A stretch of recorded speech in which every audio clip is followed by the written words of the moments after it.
Hey everyone, Jim Coventry from Rotowire here with the Week 10 fantasy football players to avoid on a couple different platforms here. So don't mind my looking. I got a camera here, I got a camera there, but I'm glad everybody's here. And let's start talking the players from this week. Clyde-Edwards Helaire, his snap share in the last 3 weeks is fallen from 42% to 27% to 17%, barely on the field anymore. His touches, Edwards Helaire from 9 to 6 to 5. He's not getting work. So the problem for Edwards Helaire is this. He's splitting the early down work with Isaiah Pacheco.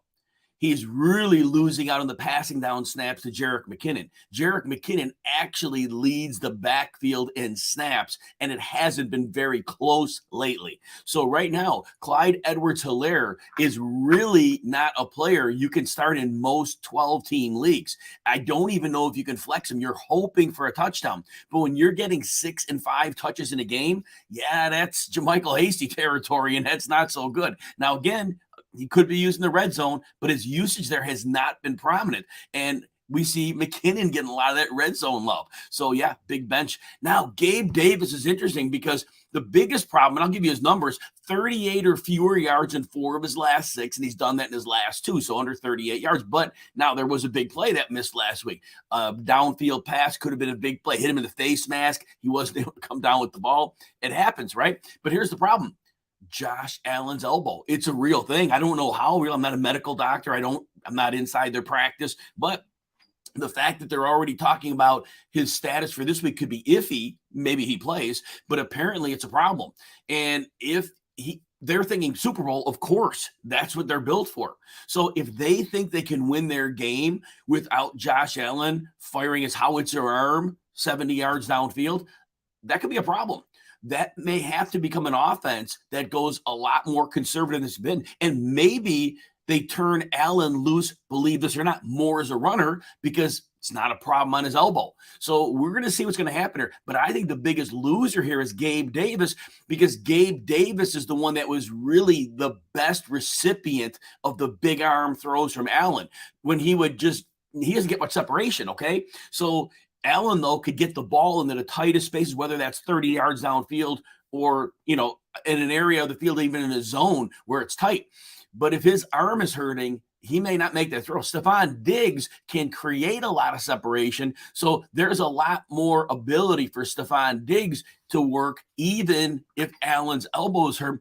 And look, everybody knows I've been down on Isaiah McKenzie before the season, but this may be the time where I can never say his name, Khalil Shakir. This is the time of the year where they actually might be okay because if Allen has to ramp things down and they throw short, they're going to need those slot guys. So actually, I'm going to have to go make a couple waiver claims on Khalil Shakir pretty quickly, just in the off chance they've got to manage that offense because Shakir can play the slot. All right, next player, Hunter Renfrow. And again, those are asking questions. I will definitely answer those at the end. So hang with me and we'll definitely get to those.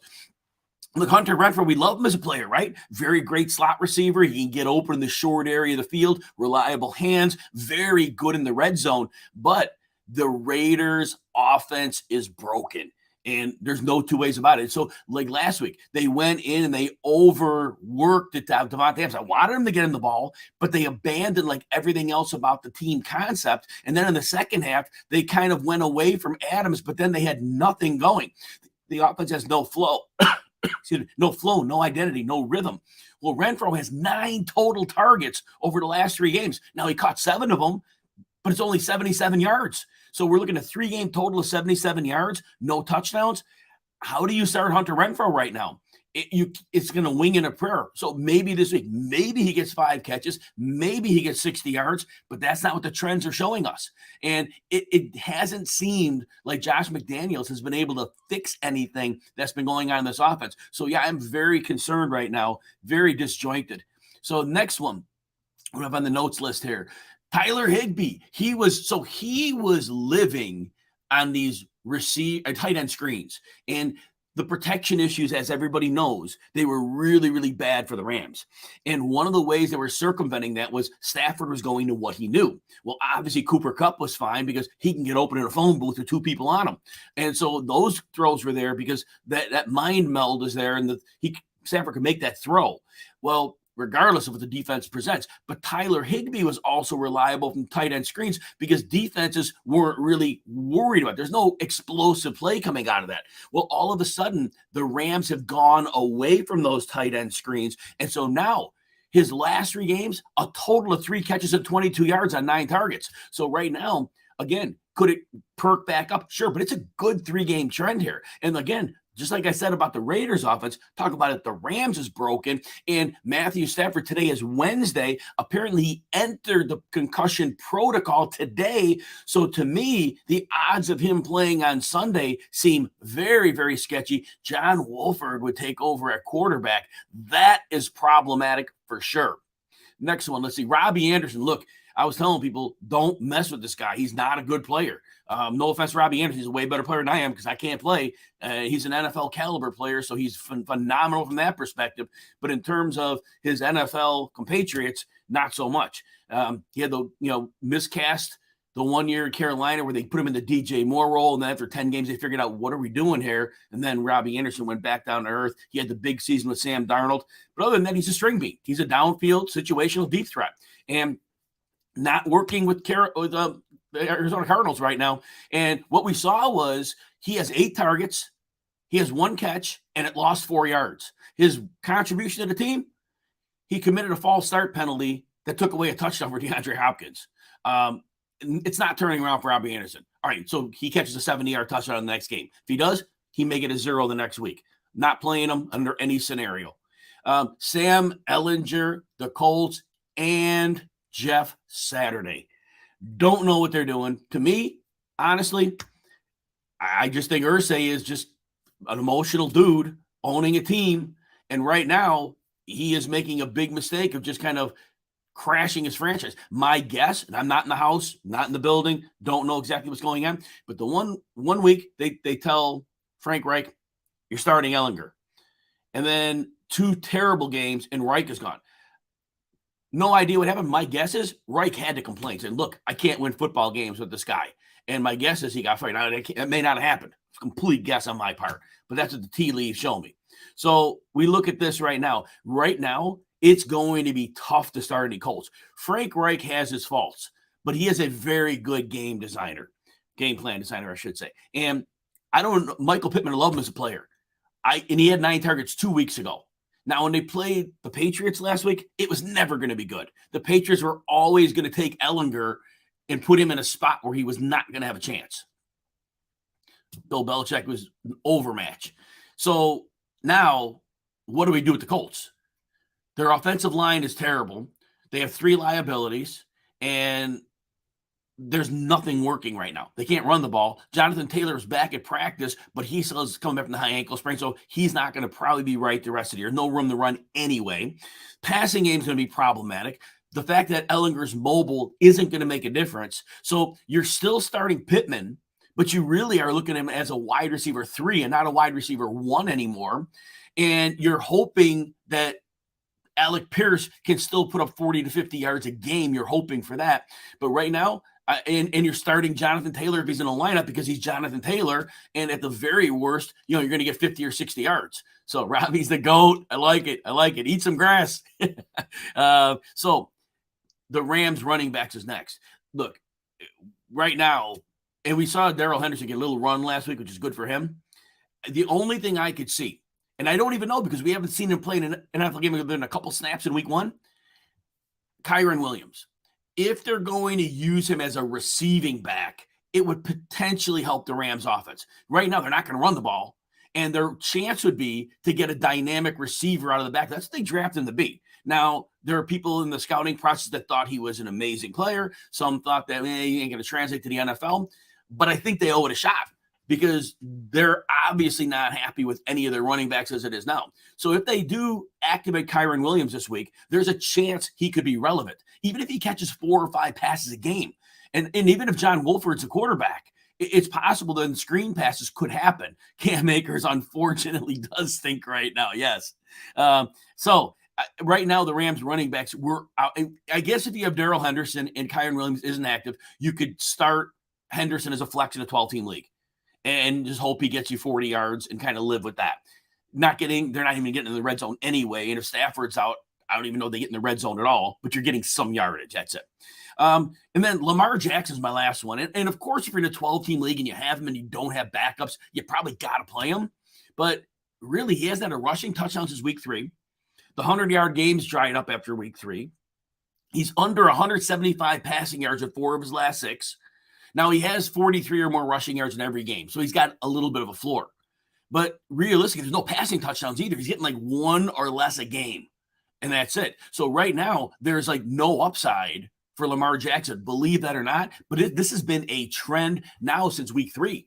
Week 3, he was like week 2 and 3, he was phenomenal. He looked like that QB1 type guy. And since then, it's just gone completely down the drain. All right, let's see if we have questions here. Let me flip back on Instagram here and see if we got a couple here. And then I'm going to get back and see what we have here. The Deemers, what's going on, guys? All right. And who else we got here? We've got, I'm sorry, guys, Hardman or Peoples-Jones this week. So, yeah, it's a difficult one to ask because Hardman had 3 touchdowns the other week on 6 touches. But then last week he had 9 targets, but those 9 targets came on 100 offensive plays. So, less than 10% of the plays, but then the pad, he threw 58 times. So it's still 1 in 7 almost. So it's like a 14% target share. So it's not high, but he's making plays, right? So right now, Hardman, I'm looking at the schedule here. I want to remember, I'm going through my notes. I haven't gotten to the Kansas City game yet. Let me see. I'm working through. I'm right after that's my next one I'm doing. I'm going to finish breaking down all the games tonight, and I'm through the first 5, and Kansas City's they're playing Jacksonville. Nothing scary about that matchup. Shaq Griffin's on the IR, which that's 1 less corner. And so I would say that Hardman is going to get 4 to 5 targets in this game. He probably gets you 40 to 60 yards of the way they've been using him. They're using him in different ways. They're using him in motion a lot. They're using him on some underneath reps. They're getting him the ball in his hands with his speed. And so I think he does get the yardage. Touchdowns are tough to project. There's so many guys that could score them. You would think touchdown regression is coming a bit here, especially since Jacksonville's going to struggle with the weapons they have. But I do think you get a middling game out of him. I think you get like a top 40 wide receiver week out of him this week. Now, your other player was Peoples-Jones. Now, Peoples-Jones and I like Peoples-Jones to be your play this week. He had at least 50 yards in the last 5 games, and in the 4 of those games, it's been 70 or more yards. He has had a dynamic floor. And this week, they're playing the Dolphins. Dolphins are a very good run defense, but they can't stop the pass to save their lives. So Peoples-Jones, based on the trend that he's shown, he has a strong floor for you, and he could actually go above that this week. So I would play Peoples-Jones because his role has been more consistent than Hardman's. All right, let's get a couple questions from Twitter, YouTube, and I'll come back to Insta. Jacob, better stash in IR session PPR, Marquise Brown or J.K. Dobbins? You know what? I don't know if J.K. Dobbins is going to be right this year at all. He wasn't probably right when he came back. And now out multiple weeks. My guess is there's going to be a problem with him in health. At least it sounds like Marquise Brown may be fine when he comes back. That makes him the better stash for me. All right, let me see if we're still on here. And next one. All right. New England defense or Dallas defense rest of the schedule. You know what? New England is very game plan specific.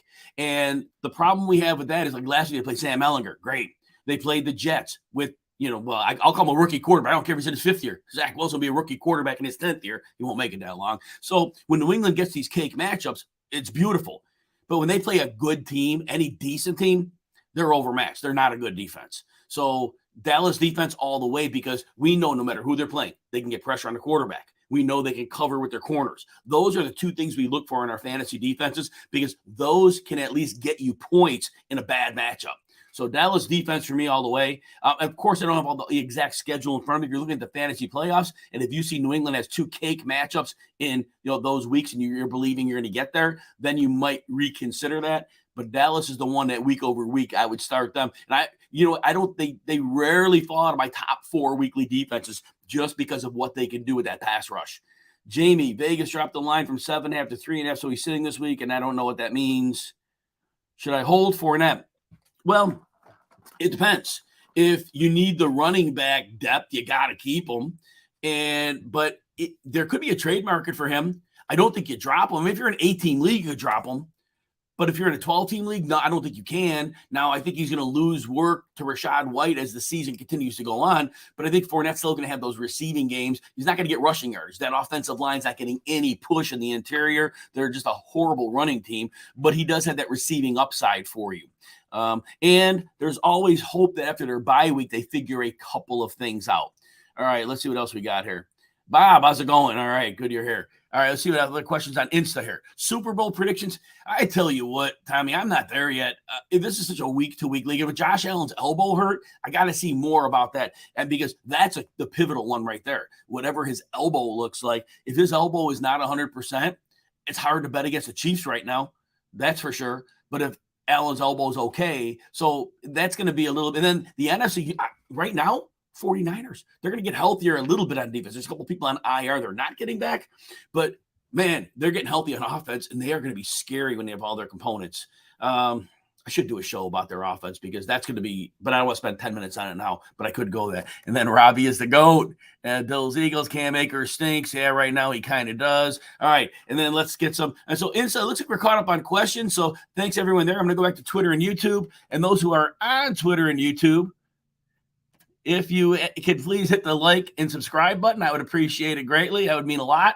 And if you want 2 free days behind the Rotowire paywall, go to rotowire.com/try. There's no gimmicks either. You only need a credit card, just an email address, and you are good to go. All right. Tristan, and traded Fournette for Amari Cooper. That's a good trade. Amari Cooper is looking really, really good. And, when Watson, I would call him the other quarterback, but when Watson's in there, man, Amari Cooper could go insane from his stat production. All right, start Justin Herbert or pick up Brady or Jimmy G. Oh, man, you can't play Brady. That offense is broken. In Seattle's defense, don't look at their season-long numbers. When they played the Lions in, I believe, week 3, I was pointing them out as a defense to target. Man, not anymore. That young defense gelled like overnight. They are above average on defense. They're good against the run. Those outside corners have really figured some things out. Pete Carroll has really coached them up. So this is a terrible matchup for Brady. And I'm telling the Seahawks are getting 2.5 in that Germany game. There's no way the Bucs should be favored against any decent team right now. And Seattle's more than a decent team. I think Seattle beats them handily. So I would even take the money line on that game. And when I bet it, I took the 2.5. I was a chicken. I should have just gone the money line and gotten the better odds. All right, but anyways, get to your question. Jimmy G. So here's the thing. We don't know how much they're going to run. But if he's throwing screens to McCaffrey and Debo practice today, there's a real ceiling for Jimmy G right now because those guys, after the short passes, could all run. McCaffrey could take it to the house. Debo could take it to the house. Kittle take it to the house. Ayuk could take it to the house. And what do defenses do, right? Who can defenses decide we're taking him out of the game? Not that you can even take McCaffrey out. Jimmy G's a good play. There's downside because if they just run, but I don't think they're going to. I think Kyle Shanahan's going to have fun. I don't think he wants to run the ball 35 times. I think he wants to, 50-50, but those passes are going to be explosive. So, and then Justin Herbert right now, he's a tough start. Let me check with the double check. I haven't gotten to that game. Oh, against the 49ers, you can't play Herbert against them, not with no weapons. So Jimmy G's your guy. I think Jimmy G is your guy. Drop A.J. Dillon. You know what? The blocking, the run blocking for Green Bay is not good right now. Now I'm going to check their ranking. Yep, they're 24th in run blocking per PFF. And then when I watch them, I see that. It's not a good run blocking group. And A.J. Dillon needs that, and he doesn't have it. So right now, again, if you need a running back, you may not be able to drop him. But if you have you have enough depth at running back, then you can drop him. But if you need him for injury or bye replacement, then you might have to keep him. But yes, in a vacuum, you could drop him. John, Leonard Fournette for Jonathan Taylor. You have Gus Edwards on the bench and no other running back if JT can't go. Well, my personal opinion is Taylor had a high ankle sprain. They brought him back too early. They gave him another week off. My guess is that ankle did not get better. My guess is it will be a problem for the rest of the season. Their blocking is terrible. So honestly, Fournette at least has games where he's going to catch 7 passes. I don't know with Sam Ehlinger if Jonathan Taylor has that. I think this team is going to implode completely. So right now, I would stick with Leonard Fournette because you're going to get those 3 or 4 games where he catches 7 passes. And then there may be games we're an inferior opponent, they may score some points. And I know that Rachaad White probably gets more work as the season goes on. But I don't think Jonathan Taylor has any upside right now. I don't think they're scoring many touchdowns. I don't think he's catching passes. I think he's getting 70 yards a game with maybe 100 or 200-yard games in there. That's it. All right. Swift, we can't even talk about Swift, unfortunately, because we don't know if he's going to be on the field. 16% of the snaps last week. And the dude had like over a month to heal. All right. Randy. Patterson back, outlook for. So look, Algier, and I think I said this to everyone last week, and that's not to you, Randy, because you probably didn't hear the show I did, whichever one it was. But Algier, even early in the season, was getting double-digit carries when Patterson was healthy. This team is going to run the ball a ton. So Algier is still getting double-digit carries. Now, he got stuffed when they played Carolina. He actually got it done in the receiving game. He got a couple of catches and scored a touchdown, but he got shut down on the run, and it was Huntley had a decent game. Now, Huntley had a couple carries too, but Algier will get double-digit carries. But the way that he got shut down by Carolina last time, maybe it's just a stylistic because they're actually a good run defense. I think Patterson will be fine. But Algier probably, based on last game, 10 carries for 35 yards. That might be about right. There's always a chance to score, but now with Patterson in the mix, there's less of a chance to score. All right. Trade offer, getting Etienne and Judy, giving 48 or Fournette or Debo. Well, Etienne had 28 carries. I was like, man, they're going to use him 24, 28 carries the last 2 weeks. You like that? He's better than Fournette. You know what? And Debo, his role is going to be weird because I think CMC is going to be like the lead guy. So you know what? Judy played well in the last 3 games. Don't know if that's sticky, but I think getting Etienne is a linchpin here. I think I'm doing that and knowing Etienne is going to be the one guy that's a solid variable out of this one. Randy, if I had Jonathan Taylor, what would I target a potential trade? You know, it all depends. It's one of those things. It's what the market's willing to bear, right? If you target somebody that's desperate for running back, you know, it depends what people see in him. Somebody might think because he's back at practice, his ankle is fine. Again, people may not realize they have offensive line issues. They may just think he was in a slump. So you just shop him, right? I don't know what to tell you on that because it's impossible. No, every individual fantasy manager is going to view him differently. So you look at how desperate somebody is. You make what you feel to be a fair offer. I would target a guy, a top 12 running back for sure. I mean, somebody who got just say Joe Mixon. I mean, not coming up with a 5 touchdown game, but maybe someone like that. I mean, maybe even a little better. It's hard to say, Randy. It's a real tough one to answer. Do I start Drake London? Not so much. He's less than 40. He hasn't gotten 40 yards in a game since week 3. And will he get a couple games over it? Maybe, but it's 7 weeks. He hasn't had a 40-yard game. So, and they're not finding the end zone. And then he had his lunch money taken by Khalil Mack last week. He was getting near the end zone. Mack just said, give me the ball, and he took it from him. It's hard to start Drake London. And it's not his fault. He's a superstar. He's going to be phenomenal. But it's the offense and the quarterback that's the problem. Jamie, what are my thoughts on Khalif Raymond? So as long as DJ Chark is out, which he should continue to be, he gets a good role. And last week I told people to sit Raymond. Didn't like his matchup against Eric Stokes, who got knocked out of the game early, and Jair Alexander, but I just thought he didn't match up well. But against the Bears, half of the time he'll see Jalen Johnson. The other half of the time, he'll be fine. He'll have the rookie on him, Gordon. I'm not worried about that. So, Raymond is going to be hit or miss. And the Bears-Lions game is weird because both defenses are bad against the run and the pass. So I know the Bears' numbers are good. They're not a good defense. When they look at you look at their schedule, you see exactly why the Bears are ranked high. They're terrible. And anyway, this game could be all run. This game could be heavy pass. There's so many directions this game could go. But I think Raymond, until Chark gets back, I think he's a solid wide receiver 3. He had a couple 70-yard games in there already. He's a decent enough player. And then when Chark gets back, obviously, he goes back to a rotational role, and that's it. So, yeah, but not bad otherwise. Kirk Cousins, Russell Wilson, or Geno? Again, I'm about halfway through the week's games, not all the way through them. See who they're playing. I'll kind of give you a quick tell on it. Seattle.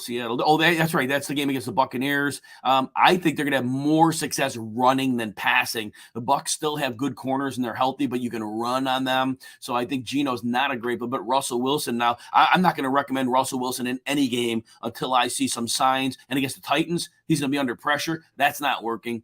Kirk Cousins. think I did that game. Let me see who they're playing. Minnesota. No, I haven't done that game yet, have I?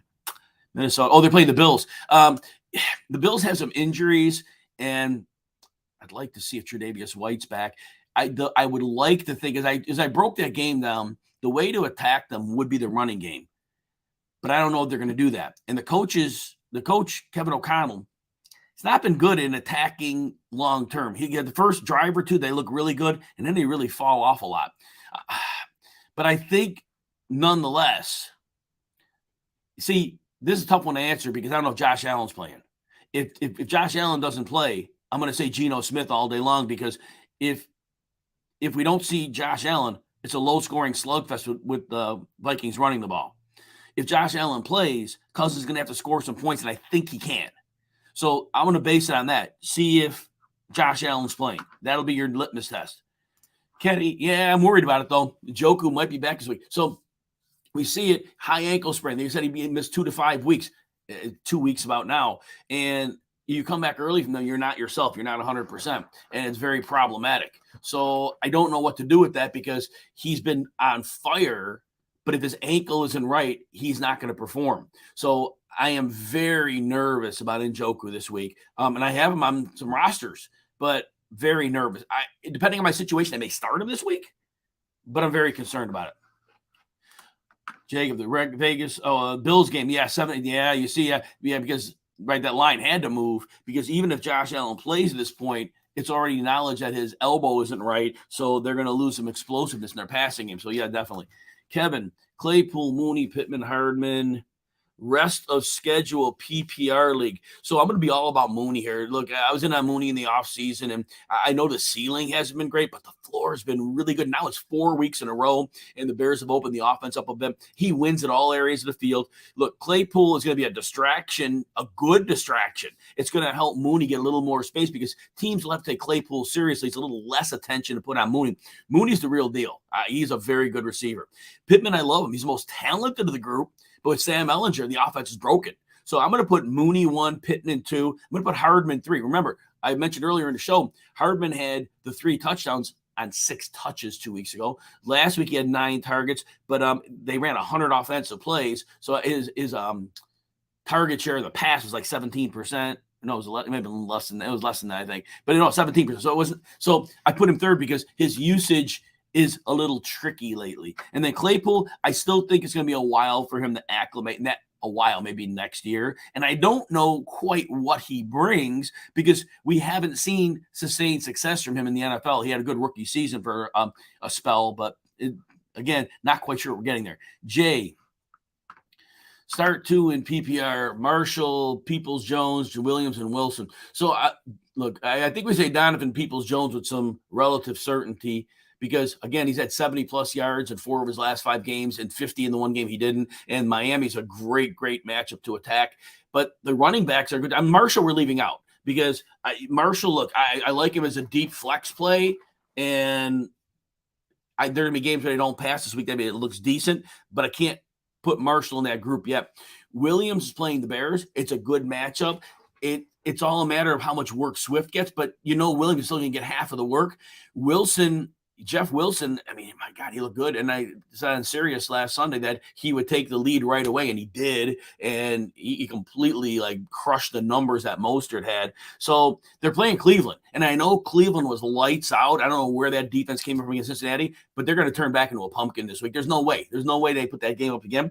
So, and with the speed on offense. So I'm going to say Donovan Peoples-Jones, Wilson 2, and Jamal Williams are closer. But if you have a gut feel on Jamal Williams, you could put him at either with some relative confidence, because all 3 are good plays. We're leaving Marshall out.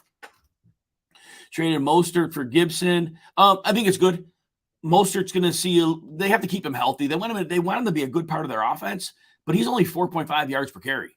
He's not been explosive. He's been decent, but I think there's been a lot of meat left on the bone there. I think he looks like an aging back. He runs the system, and he runs it way better than Chase Edmonds, who didn't understand the system, runs it. So I think we've got that. But getting Gibson, at least he's involved as a receiver. And I don't know, with the injury to McKissick's neck, that might be something that could be longer term. So I think you're okay there. Yeah, I think it's a good trade. Ryan, buy low on Keenan Allen. You know what? Honestly, Keenan Allen's at that age bracket where he's not recovering from injury. He injured his hamstring in week 1. It is now week 10, and it looks like he may not play. And he was on the field for a little bit in week 7. So he's missed well over 2 months of action. That hamstring ain't right. And if he comes back, he might hurt it again. So I would be out on him. Mike Williams, sure. I imagine, high ankle sprain on him. So again, high ankle sprains, those aren't easy to come back from. Now, he's not a big cutter. He's a guy that wins 50-50 balls, so maybe he's okay there. So maybe buying on Mike Williams, I would be more bullish on that than Keenan Allen at this point. Allen, what do you got? You need an opinion on a trade. Receive Andrews for Juju and Njoku. You know what? If you're getting Mark Andrews, I think you do it. Yeah, I think you do it without hesitation. Because even if he's out another week, if you get Mark Andrews down the stretch, you got right there the top tight end with Kelsey. You make that move. Njoku's coming back from a high ankle sprain. Smith-Schuster, yeah, I think when they see teams that have the cornerbacks that play more man, he's going to have a little more. So he's had 3 good games in a row, 3 great games in a row. But it's not quite what it seems. When they face teams to play man, he was struggling to get open earlier in the year. He's been seeing a little more zone lately, and he's doing better against zone. But teams with enough cornerback play will man them. Jay, Chiefs, Giants, Titans. Yep, they're playing Denver, and I don't trust Russell Wilson, and they're going to get pressure.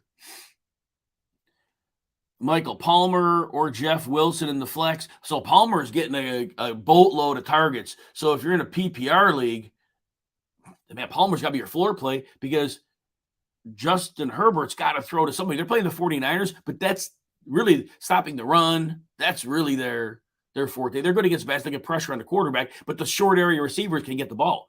I think Palmer has a great floor. And I don't know that Wilson has a higher floor than Palmer with PPR. With all those targets he's getting, he's going to get targets. They're going to trail in this game. Palmer's going to get targets. So love Jeff Wilson, but I think Palmer's going to get 12 targets in this game. I think that's going to happen again. So to me, if you're PPR, if you're half PPR, I think Jeff Wilson, because Jeff Wilson's playing with some explosive running. And he has. I love the matchup against Cleveland. Alex, too vague of a question. I don't know. Size of league and all that. Yeah, I don't know. Gabe Davis or DP. Right now with the elbow injury to Josh Allen, I got to go Donovan Peoples-Jones. If that elbow's down, the downfield passing game has got to go away, you think, right? And if we're wrong on that, we live with that. But we got to say that. Flex 1, McLaurin, Connor, Foreman. You know, Foreman had the bad game last week. Wasn't his fault. Game scripted out. He shredded this defense for 3 touchdowns a couple weeks ago, right? Atlanta, they're playing them Thursday night. And why not? 118 yards. I think he's fairly, nobody's a lock, right? But he's got to be near a lock for 100 yards again. Atlanta's not going to slow him down on the ground. So I think Foreman's the way to go here. Connor hasn't had a big game yet. McLaurin, we love him, but the upside really hasn't been there. The floor's been there. So I think Foreman's your guy. Kirk Cousins or Daniel Jones. Oh, man, I broke that Giants. Let me remember who they're playing here. They're playing the Texans. They're going to run the ball a lot in this game. Because of all the personnel with the tight ends and the extra running backs that they use. I think the Texans aren't going to be able to load the box and stop them. They're the worst run defense in the league, but we saw that they had a little success against Philly when they overplayed it. They got killed in the passing game because of it. But I think that they're going to try it against the Giants, but I think the Giants are going to be okay because, again, the heavy personnel, he's with 2-3 tight ends at a time. I think they're going to be okay. So I think Daniel Jones, that tells me, is going to run some, but I don't think he's going to pass much. And that's going to lead me to go to Kirk Cousins. And now, the same litmus test told the other listener before. If Josh Allen is out, now all of a sudden this game could be really low scoring. And I might at that point pivot to Daniel Jones. But if Josh Allen's playing, I'm going Kirk Cousins because they probably got to chase some points. Michael, should you trade CeeDee Lamb due to the Cowboys liking the run game? You know, I think at this point we got to kind of come to the idea that CeeDee Lamb's about 7 for 75 every week. And that's not bad. It's not what we hope for. We're hoping for 100-yard games, and we're not getting them. And Dallas' defense is good, so they're not going to be in a lot of shootouts or they're trailing. So you could trade CeeDee Lamb, but just make sure you get a good deal for him. Admiral, trade Tua for Keenan Allen. Keenan Allen's not a guy to target. I am very skeptical that he's healthy the rest of this year. Very skeptical. Dak, wow, that's a good problem to have, right? That's a good problem to have. So the Cowboys should be able to run the ball in the Packers. Packers are a horrible run defense. I would imagine a good game plan says you bludgeon them on the ground with Pollard and Zeke. I think Zeke's supposed to play as of right now. That's at least the murmurs. And so at that point, I think they do have success. I think the Packers aren't going to be able to score much on them. I don't think they pass much. I think Dallas throws the ball 23 times or less. So Fields has run for at least 80 yards in 3 of his last 4 games, at least 60 yards in the last 4. They're playing the Lions. I think they can run the ball, but I think they're going to let Fields do some things. I got to say Fields here. Randy, yeah. Oh, I have to represent the Kings Classic this week. And I like him, and I'm excited. He's been scoring 15 to 20 fantasy points a week. Dolphins are a pass funnel D. They're great against the run. Nick Chubb will get his. That's fine. But nonetheless, yeah, you can pass the ball on the Dolphins, and I think it's a great matchup for him. Should you trade Dalvin for Pollard and Pierce? No, well, you mean Damian Pierce or Alec Pierce? If it's for Damian Pierce, 100%. You're making a deal every time. If it's Alec Pierce, no. Shelton, need a running back too. Deion Jackson. Right now it's going to be Kareem Hunt. If Jonathan Taylor plays, Deion Jackson's going to get a handful of touches, and that's going to be about it. Kareem Hunt looked a little better before the bye week. A little better. He hasn't been good this year, but he has a better floor than Deion Jackson. The Raiders, I've checked their run. I have the run rank. What I have. Raiders are middling against the run. The blocking's terrible in Indianapolis. I would go with Hunt. Hunt is more likely to catch a few passes. Admiral, better defense. Kansas City against Jacksonville, Denver against Tennessee. I'm going to go Denver. Here. I think that Malik Willis is going to be in again, and I think that Denver is going to make that miserable. I know they lost Bradley Chubb, and they're still down people, but they're still getting it done. And I think they're going to be able to commit to slow the run enough. And I think you can get turnovers. I think that's the thing. I think you can get turnovers. I think you get some turnovers. That's why I'm going to like them this week. Marco, should you trade away Lazard and Fournette for Mike Evans? Yeah, man, it's a tough one there too. No, I wouldn't. Lazard's performing close to the level that Evans is when he's healthy, and he's been healthy now last week or so. And I think he's healthy now. And Fournette will get his receptions in a few games. Mike Evans hasn't been an upside guy because Brady's got to get the ball out so quick. And so I think that the big plays haven't been there. Will he have a couple weeks? Yes, but Lazard's been actually very good in the games he's played. Camden, should you start Deontay Foreman or Aaron Jones? Well, since your decision has to be made Thursday, and we really don't know Aaron Jones' status, we hear he may play, and Dallas would be an attractive matchup for the run. But Foreman had 118 yards and 3 touchdowns against Atlanta a couple weeks ago, and I don't see why he doesn't get 100 yards and 1 touchdown in this game. And Aaron Jones has been real up and down, as has been anyway. His usage went up before the injury the last 2 weeks, but it wasn't great before he injured himself Sunday, and that was a great matchup. So I'm going to say right now, because you got to make the decision Thursday, you don't want Aaron Jones to be a last-minute scratch, and then you have nobody. So I'm going to say Foreman. Michael, how do people like Josh Jacobs? Well, they overworked him for 3 games, and they had 3 good matchups, and he got 3 huge games, massive games. He's been a floor play otherwise. He's getting 18 or so touches in most games or more. That offense is dysfunctional. That's the problem. It's a dysfunctional offense.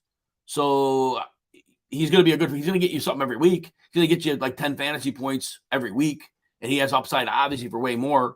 So, but that's what you're going to get. But wherever you drafted him, that's what you kind of were expecting, because you probably drafted him 5th round or later. And so that's probably what you were expecting. I mean, you were certainly hoping. You hope your 10th round pick, your 5th round pick, they're the RB1, the wide receiver one. But really, I wouldn't be worried, because he's earning his draft capital, I think. Dom, for me, this one's easy. It's got to be Mooney. Marshall, I like Marshall, and he's emerging, but, and I know that both corners are still down for Atlanta. But second time these teams are playing in 3 weeks, I think things will be a little different this time around. And I think Mooney is a clear focal point of the Bears passing game. And right now it looks good. So, and I'll even take him over Sutton, because I got to see what happens coming out of the bye. And I don't know how much time against Tennessee Russell Wilson's going to have to throw. So I'm not real excited about that. You're welcome, Admiral. Lex, Dak, Brady, or Herbert this week?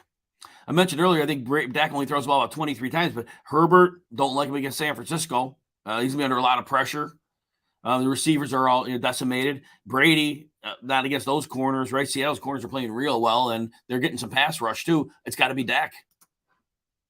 Michael, I think Tennessee's better than the Giants. He was Giant. You know what? I know they're playing the Texans. The Giants are not a good defense. They're 31st against the pass. They're 26th against the run. They're 26th in pressure rate. And you know what? Houston's, it's going to sound funny, they're a professional football team. They come to play every week. They will get, I think Damian Pierce is a big game against them. I think that he can run it very well. And so I do think that they're going to be fine. I don't think they're going to turn over the ball a lot. And Aaron Robinson's out, the cornerback. He's going to be, I think he might be done for the season for the Giants. No, I don't like the Giants this week. I think that Houston's going to be just fine. I think Houston, and they're not going to be a lot of sacks. I mean, will Davis Mills run an interception? Maybe. But I think both teams may have success running the ball. This could be a 17-16 game, but it could be one without many turnovers. You're welcome, Randy. Always, man, always. Oh, and by the way, if anybody's out there, hit the like and subscribe button. I'd appreciate it greatly if you're on YouTube.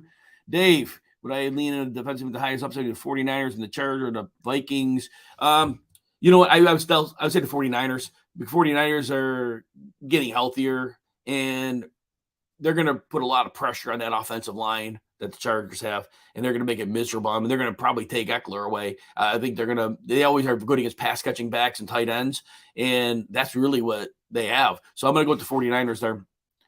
Jamie, you're welcome, man. Appreciate it. Thanks for coming to the show. Marco, you got Murray, CMC, ETN, Cup, Adams, Higbee, Stevens. They got a whole lot of names. Or should they make any moves or stay? All right, let's see. Higbee, I'd get rid of. I went over in the show earlier. Higbee's got like 3 here. I got my notes right here. Higbee's got, it's like 3 for 22, I want to say, but can I find him in my notes? Maybe I can't. It's something like 3 catches for 22 yards over the last 3 games. There it is. Yeah, 3 for 22 and 9 targets over the last 3 weeks. Right now, he's kind of phased out of the offense because those tight end screens aren't there they were using earlier in the season. So I'd get rid of him, and I would upgrade the tight end. Hayden Hurst would probably be starting over Higbee, but if you can find somebody, like if Njoku is dropped, you might be able to take a flyer on him. Otherwise, the roster looks really good. Fournette, he's depth, so you're fine with him as depth. Yeah, I think you're fine. I wouldn't carry 2 tight ends. I'd carry 1 tight end, though. I would carry 1 tight end, and I would add, you have Garrett Wilson, it says, or Lazard. No, they're on your bench. So, yeah, you're fine otherwise. Joe, what do you got here? You got Burks or OBJ. I don't think OBJ plays much in the regular season. I think he signs with a team. I think he's on a roster in December. I think he sees 15% of the snaps mid-December-ish. And then we get to late December, it's like 20, 30% of the snaps. I think the goal is he's going to sign with the team, so he's ready for the NFL playoffs, not for the fantasy playoffs. So it's got to be Treylon Burks. Dave. Man, thank you so much. Very nice of you to say that. Appreciate you as well, man. Thank you. All right, everybody. Oh, we got one more. Oh, same thing. I'm glad you said that twice. Thanks, Dave. All right, everybody. Have a great day. Hope all is well, and we'll talk to you soon.